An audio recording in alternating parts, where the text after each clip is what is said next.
दिन हजरत मूसा अलैहिस्सलाम किसी सफर पर रवाना हुए। रास्ते में उन्होंने देखा कि एक औरत रोती हुई खड़ी है। वह औरत हजरत मूसा अलैहिस्सलाम के करीब आकर कहने लगी, ऐ अल्लाह के नबी, क्या आप अभी अल्लाह से हम कलाम होने तूर पहाड़ जा रहे हैं? अगर जा रहे हैं तो कृपया अल्लाह से मेरा जिक्र जरूर कीजिएगा कि अल्लाह ताला ने मुझे औलाद क्यों नहीं दी। मेरी शादी को कई साल हो गए हैं, लेकिन मैं आज तक माँ नहीं बन सकी। क्या अल्लाह ताला ने मेरे नसीब में माँ बनना नहीं लिखा, या मेरी किसी गलती की वजह से अल्लाह ताला ने मुझे औलाद से महरूम रखा है? हजरत मूसा अलैहिस्सलाम ने फरमाया, ठीक है, मैं जरूर पूछूंगा। फिर वह औरत वहाँ से चली गई। तब हजरत मूसा अलैहिस्सलाम इस औरत का सवाल सुनकर हैरान हो गए, इसलिए उन्होंने कहीं और सफर न किया और सीधा अल्लाह से बातचीत करने के इरादे से तूर पहाड़ की तरफ रवाना हो गए। तूर पहाड़ पर पहुंचकर हजरत मूसा अलैहिस्सलाम ने अल्लाह ताला से अर्ज किया, ए अल्लाह रब्बुल आलमीन, मैं रास्ते में एक औरत को रोते हुए देखा। उसने मुझसे सवाल किया कि उसकी शादी को कई साल हो गए हैं, लेकिन वह माँ क्यों नहीं बनी। तब अल्लाह रब्बुल इज्जत ने एक गैबी आवाज के जरिए जवाब दिया, ए मूसा, इस औरत की किस्मत में औलाद लिखी ही नहीं गई, इसीलिए वह इतने सालों बाद भी माँ नहीं बनी। बेटी या बेटा अल्लाह की तरफ से ही होता है, अल्लाह ताला जिसे जो अता करे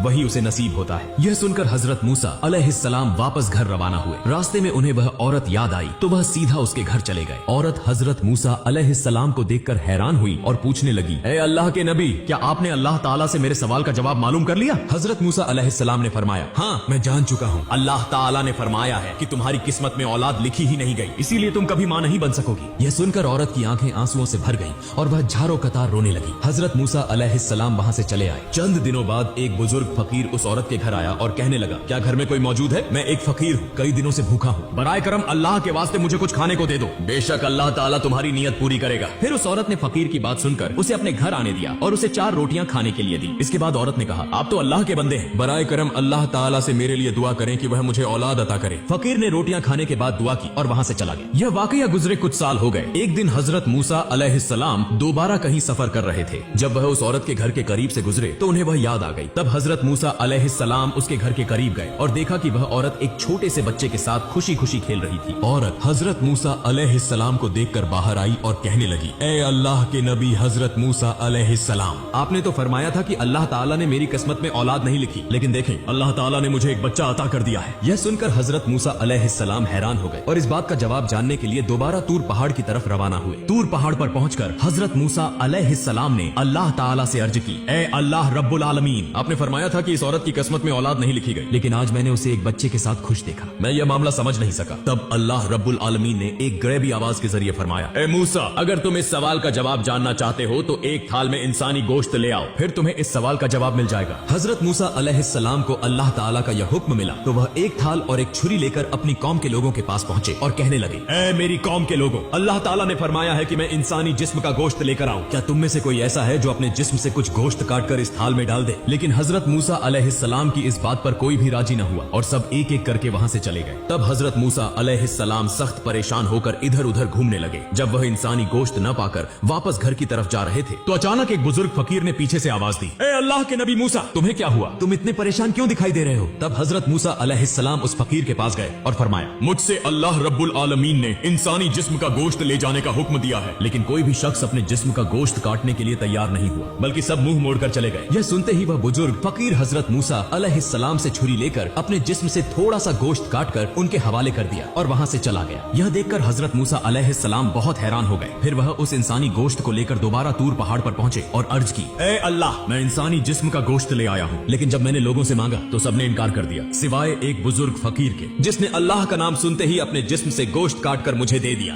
तब अल्लाह रब्बुल आलमीन ने एक गैबी आवाज के जरिए फरमाया, ए मूसा, इस गोश्त के लिए तुम्हें सबके पास जाने की जरूरत नहीं थी, तुम खुद ही काफी थे। इसके जरिए तुम्हें तुम्हारे सवाल का जवाब मिल गया है। वह बुजुर्ग फकीर जिसने सिर्फ मेरा नाम सुनते ही अपने जिस्म का गोश्त काट कर दे दिया, यही वही शख्स है जिसने उस औरत के लिए दुआ की थी और मैंने उसकी दुआ के सदके उस औरत को औलाद अता की। ए मूसा, जो शख्स मेरी राह में सब कुछ कुर्बान कर देता है, मैं उसे सब कुछ अता कर देता हूँ, यहाँ तक कि उसकी तकदीर भी बदल देता हूँ, सिर्फ उसकी दुआ की वजह से। यह जवाब सुनने के बाद हजरत मूसा अलैहिस्सलाम घर वापस लौट आए।